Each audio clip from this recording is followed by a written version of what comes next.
Le Premier ministre Fritz Jean et les parlementaires du Sénat se sont entretenus pour la première fois vendredi dernier. La rencontre n'a toutefois pas permis d'ajuster les divergences, mais des négociations sont en cours entre les deux entités. Le sénateur Yuri Latortue a affirmé que les leaders des deux blocs, qui lui sont ouvertement hostiles, ont réclamé sa démission. Il a ajouté que les 9 sénateurs du bloc minoritaire sont soudés et n'accorderont pas de vote favorable au Premier ministre nommé. Le Premier ministre doit obtenir le vote de 16 sénateurs pour l'approbation de sa politique générale, alors que le bloc majoritaire ne compte que 13 membres. Yuri Latortue met en garde contre le recours à la corruption pour obtenir le vote des parlementaires. Rappelons que vendredi dernier, lors de sa conférence de presse, le président Privert s'était dit confiant quant à l'approbation de la déclaration de politique générale de son Premier ministre. Et pour sa part, M. Fritz Jean, optimiste, a indiqué vouloir se battre afin de dégager une majorité au Sénat et à la Chambre des députés. L'inflation est due à plusieurs causes majeures. La gourde haïtienne n'est pas la seule monnaie à être dévaluée par rapport au dollar américain, selon le ministre de l'Économie et des Finances, Wilson Lallo, qui était invité ce lundi à la rubrique Le Point de Radio et Télémétropole. Le professeur Lallo explique. Le phénomène d'inflation, c'est un phénomène compliqué, parce que l'heure où des mounio réagit, parce que c'est vrai que le pouvoir d'achat mounio vient diminuer, ou vient acheter moins de biens avec même quantité comme là. C'est ça l'inflation, c'est un vrai problème pour la société. Maintenant, ça pour nous dire, c'est que de 2010 à 2015, le taux d'inflation moyen était autour de 5,5. Ça veut dire, grosso modo, l'inflation était beaucoup plus faible que le pas de janvier sur les 20 dernières années. À partir de mai 2015, le taux de changement vient décrocher. Et le taux de changement vient décrocher parce qu'on connaît 72% de biens que nous avons consommés dans le pays, c'est importé n'importe où. Donc, il faut que c'est en dollars pour acheter bien. Et si on achète en dollars, leur transformer en dollars en good, obligé de plus good pour gagner dollars. Là. Donc, les gens qui ont comme en good, ouais, prix bien augmenter très vite. Ça, c'est le premier phénomène. Là.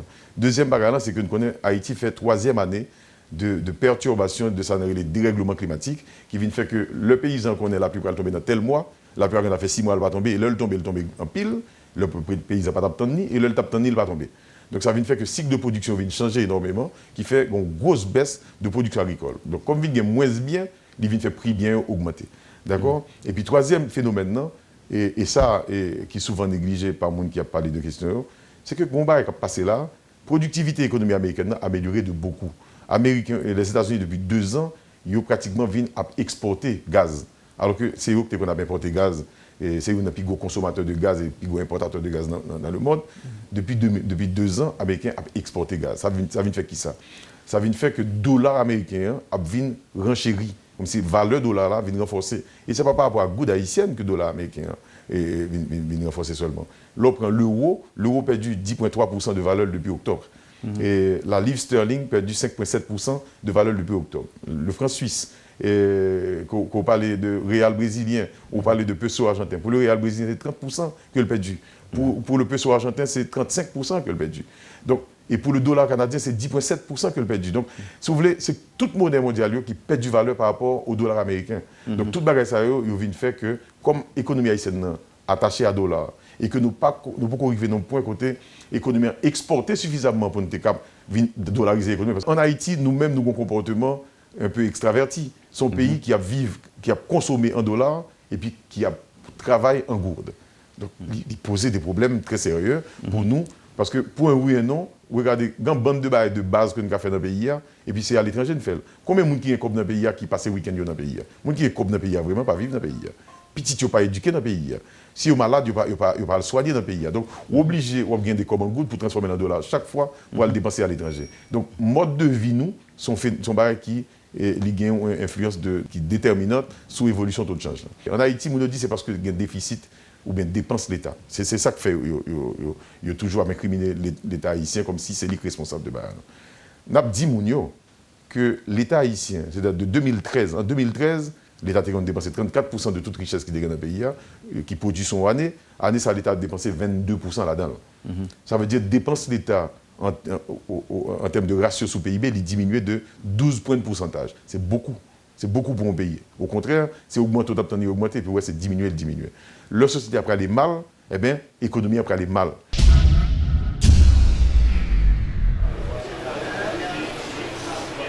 Le procès de Clifford de Brandt et consorts, accusés d'enlèvement et de séquestration de personnes contre rançon, a été une nouvelle fois suspendu ce lundi. Les auditions des témoins n'ont pas été reconduites comme annoncé en raison de l'absence des avocats des accusés.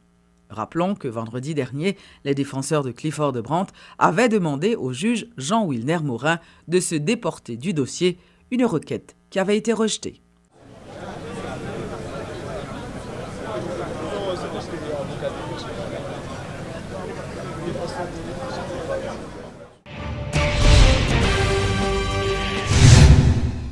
Un nouvel ATI national, Joseph Fritzner-Coma, a été présenté par la Confédération nationale des vaudouisants haïtiens ce lundi. Le nouveau chef suprême du vaudou a promis de s'attaquer, entre autres, aux problèmes de division qui affectent le secteur. Nous voulons faire combien de ramasser les revendications toutes vaudouisants dans 10 départements pour nous bâtir un plan qui n'a jamais bon genre résultat social. Parce qu'il faut nous faire l'école, il faut nous voir tout le monde. Bon genre résultat politique, bon genre résultat religieux. Ak mettre l'école Guinée, yo tribo babo. Pour Haïtiens suspendre, mépriser sacrifice que les ancêtres ont fait dans la cérémonie bois caïman pour te quitter un bout de terre libre pour nous, qui est capable de nous, chers maîtres, chers maîtresses. Pendant nous toujours oublier pour nous dire aïe bobo pour les ancêtres ça yo. Qui donc, moi-même, Ati Joseph Fritzner-Coma, qui recevoir confiance toute gouette de yo. Confiance grand serviteur KNVA qui est arrivé voter avec 23 voix sous 35 présences. Dans l'élection qui te mettait bab pour bab avec ce mois, Mambo Carole de Mesma. Nous connaissons seul ça nous pour nous faire, si elle cherche reste vaudouisant qui pas prend pile d'après moi-même jusqu'à présent, moi je peux comprendre l'idéologie, démarche que KNV a fait. Parce que il y a un pile Ougan, il y a un pile Mambo, il y a un pile habitation. Mais être ati, d'après ça que moi apprendre, c'est un personnage qui est là pour le faire intermédiaire entre l'État et la communauté vaudou. C'est un monde qui est là pour lui protéger vaudouisants et pour lui bailler vaudouisants satisfaction pour être capable de continuer à servir vaudou. Aïe, vaudou.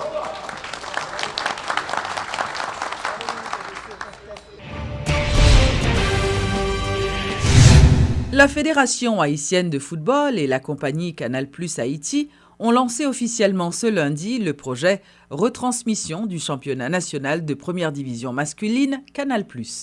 Selon les responsables, ce partenariat traduit une nouvelle approche de la promotion du football haïtien, tant dans le pays qu'à l'étranger, grâce à la couverture de Canal+, unique soumissionnaire ayant remporté l'appel d'offres.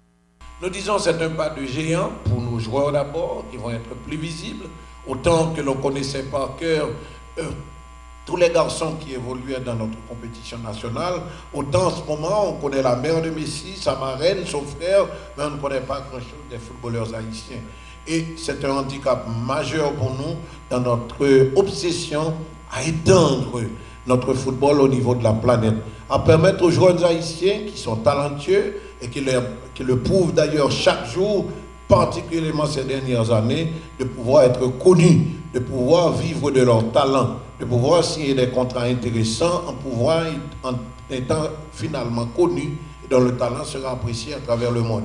C'est donc un pas important pour nous, pour les dirigeants qui vont devoir à la longue s'organiser, structurer encore plus leur club que nous le faisons dans le cadre du programme de licence de la FIFA.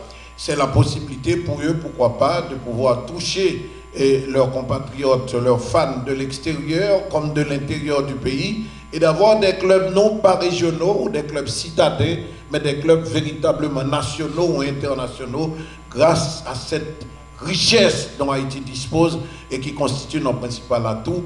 pourquoi pas la passion de notre population, l'énorme quantité de notre population par rapport au territoire et le fait que tous, travailleurs comme ils sont, et décidés comme ils sont, patriotes comme ils sont, non seulement ils ont su s'imposer à l'extérieur, mais ils ont su surtout rester très accrochés. Et c'est eux. C'est donc un jour nouveau qui se lève pour notre football aujourd'hui. Cela demandera beaucoup d'efforts, d'être ponctuel, car à l'heure satellitaire, tout se fait en fraction de seconde. Pour nous, c'était une évidence de pouvoir aider, comme dans beaucoup d'autres pays, comme dans beaucoup d'autres championnats, d'aider Haïti à faire connaître son foot. Parce que, croyez-moi, moi qui aime beaucoup le foot, ne serait-ce qu'à Paris, il y a des joueurs haïtiens, de mémoire, je crois qu'ils jouent à Levallois-Perret, il y en a au PSG. Et donc de pouvoir mettre ma petite pierre à l'édifice et de pouvoir diffuser votre championnat, je suis persuadé que et les amateurs de foot et nos abonnés vont plus qu'apprécier cet effort et que dans le cœur de nos abonnés, dans le cœur de vos lecteurs ou auditeurs, voilà, Canal+ n'est pas un groupe français qui arrive en Haïti, non, Canal+ est haïtien. Canal+ aime Haïti et Haïti sera sur nos chaînes et en particulier sur le foot. L'égalité de genre est impérative pour le développement. Ce sont les propos tenus par Jean-Claude Mwenda, le représentant d'ONU Femmes en Haïti. À l'occasion de la Journée internationale de la femme, ce 8 mars, les Nations unies en Haïti encouragent les efforts en cours pour éliminer la violence sexuelle et améliorer les programmes de protection sociale. Et les femmes sont des agents de développement économique. Le renforcement de leur participation dans la vie politique, sociale et institutionnelle doit être encouragé. L'équipe des Nations unies rappelle que tous les acteurs sociaux ont la responsabilité de promouvoir l'égalité du genre. Donc ONU Femmes s'inscrit dans cette vision et supporte le gouvernement pour atteindre les objectifs inscrits dans ces plans. Il s'agit notamment de la pleine participation des femmes dans les instances de prise de décision. Il s'agit de travailler pour l'égalité d'accès des filles et des garçons à l'école ou à l'éducation, de lutter contre la mortalité maternelle, de lutter contre les violences à l'égard des femmes et de faire en sorte que le gouvernement puisse avoir des politiques publiques et des budgets qui soient sensibles aux gens. La participation de femmes à tous les niveaux et les renforcements des mouvements des femmes n'ont jamais été aussi critiques. C'est en collaboration avec les garçons et les hommes qu'ensemble nous habiliterons les nations et renforcerons les économies et les sociétés. C'est la clé pour rendre l'agenda 2030 véritablement transformatif et inclusif. Je vous souhaite à toutes et à tous une bonne journée internationale de la femme.